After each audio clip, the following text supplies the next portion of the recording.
బిడ్లరా, 430 సంవత్సరాలు ఐగుప్తీయులు ఇశ్రాయేలీల చేత కఠిన బానిసత్వం చేయించుకున్నారు. 430 సంవత్సరాల్లో జీతం ఇయ్యలా. జీతం అడిగితే నీకు దిక్కున్న చోట చెప్పుకోమన్నారు. అయ్యా మా కూలి ఇవ్వండి, మా జీతం ఇవ్వండి అని అడిగితే మేము ఇయ్యం, ఇంతే, ఇది మా దేశం, ఈ దేశంలో మేమే రాజులు, మేమే ప్రధానులు, మేమే మంత్రులు, మేము ఆడిందే ఆట, పాడిందే పాట, మేము పైసా ఇవ్వని చెప్పి 430 సంవత్సరాలు కఠిన బానిసత్వం చేయించుకున్నారు.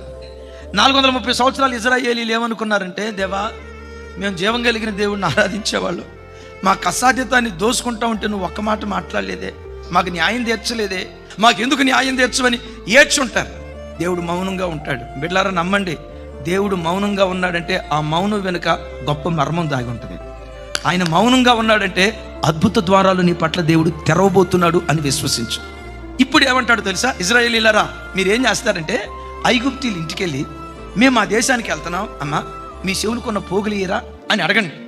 వాళ్ళు ఏం చేస్తారు తెలుసా? అబ్బాయి మా చెవులకున్న పోగులే కాదు నాయన, మెడలో ఉన్న బంగారు గొలుసు కూడా ఇస్తాం.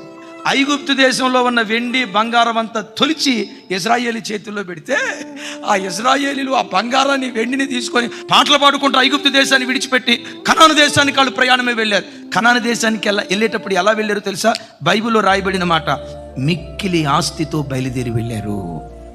ఒక ఆయన అన్నాడు, దేవుడు అక్కడ మోసం చేశాడు కదండి, దేవుడు అన్యాయం చేశాడు కదా, వాళ్ళ దగ్గరికి వెళ్ళి ఏదో బంగారం అడిగితే వాళ్ళేదో ఒట్టి పొన్నానికి ఇస్తే తీసుకొని వెళ్ళిపోయారు, అది దోచుకోవటం కాదా అని అన్నాడు. దోచుకోవటం కాదు, అదంతా ఇశ్రాయేలీల కష్టార్జితం. వాళ్ళ కష్టార్జితం వాళ్ళ ఒడిలో పడేటట్లుగా దేవుడు కార్యం చేశాడు. బిడ్డలారా ఒక్కసారి చూడండి, మీ జీవితంలో మీ కష్టార్జితాన్ని ఎవరైనా దోచుకున్నారా?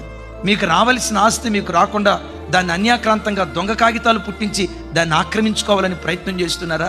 నా చేతులెత్తి దీవిస్తున్నాను, యెహోవా కటాక్షం మీ మీదకు దిగివచ్చును గాక.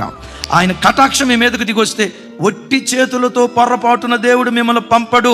మీ చేతుల కష్టార్జితం మీ ఒడిలో వేసి గిన్నె నిండి పొంగి పొర్లేటట్లుగా దేవుడు కార్యం చేయును గాక.